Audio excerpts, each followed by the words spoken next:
Well, I think in one way, shape, or another, Doc was part of everything you see here today. So my father moved to Ponoka in 1968 as a doctor of veterinary medicine, and he helped out with the board and did lots of work in the community. Frank Mickey and Tom Butterfield brought him on the board, I think with the help of Shorty Jones. In 1970, Frank Mickey walked in the clinic one day, and I was standing taking a temperature on a horse in the clinic.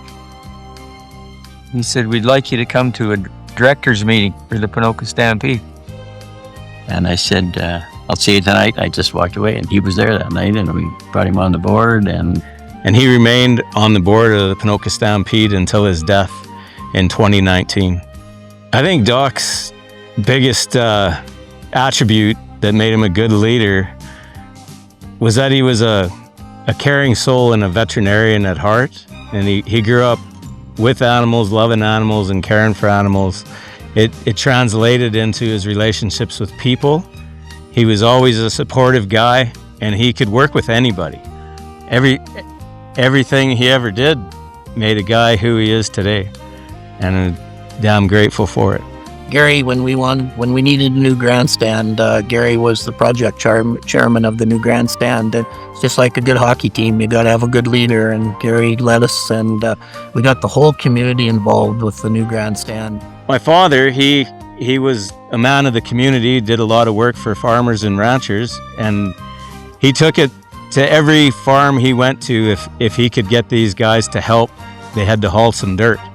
And I think he had every feedlot had a gravel truck, and every one of them had their gravel truck here. And for 2 weeks, they did nothing but haul pit run from a gravel pit to the hill in Ponoka here. And it formed the hill that the grandstand is on today. Doc always said that this community had been good to him, and that was one of the main reasons he wanted to give back to it. And his way of giving back to the community was the efforts he put into the Ponoka Stampede. I think his famous line was, the first word in Ponoka Stampede is Ponoka. And that community, the community we still have today, is the strength of this rodeo that we do have today. The best memories I have with my father would revolve around the Ponoka Stampede thundering herd that you see today in the Grand Entry.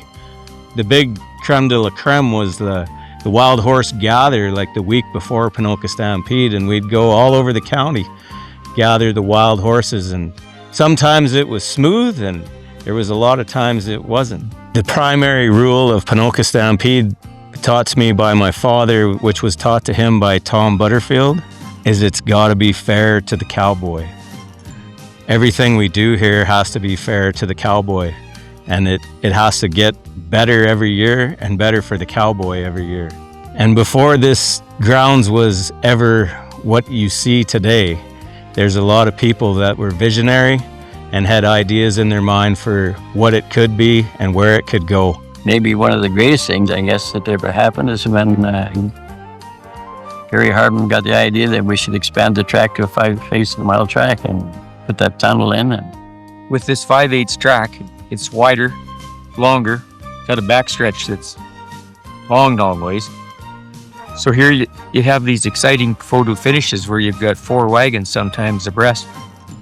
The thing that probably made this track the best, which might have been the greatest mistake, was where the grandstand was located and the geography of the Ponoka Stampede.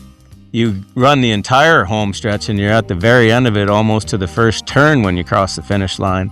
It creates those 4 abreast finishes, hell-bent for leather, and I think that's probably one of the greatest attributes to the chuck wagon races that you see here today. The very first year that the track was expanded, the very first race, I remember Doc, he had a big old grin on his face, and he took me to what they have, the Senator's box. And he said, "Let's watch these races, Bruin," because that was his favorite thing he'd say. And the first race, we sat in there, and here come the wagons down the home stretch, 4 abreast, and from the Senator's seat, it almost looks like the rail wagon is going to run clean underneath you. And at the last second, they veer out and make the corner around the track. I'll never forget the enthusiasm or the smile on his face, and the dance and the little jig that he did, and the pat on the back that he gave me because I'd helped build the fence around the outside. It was just, his mission in life had been, part of it had come true, and he was exuberantly happy to see it happen. It was great to be there beside him to see that come to fruition for him.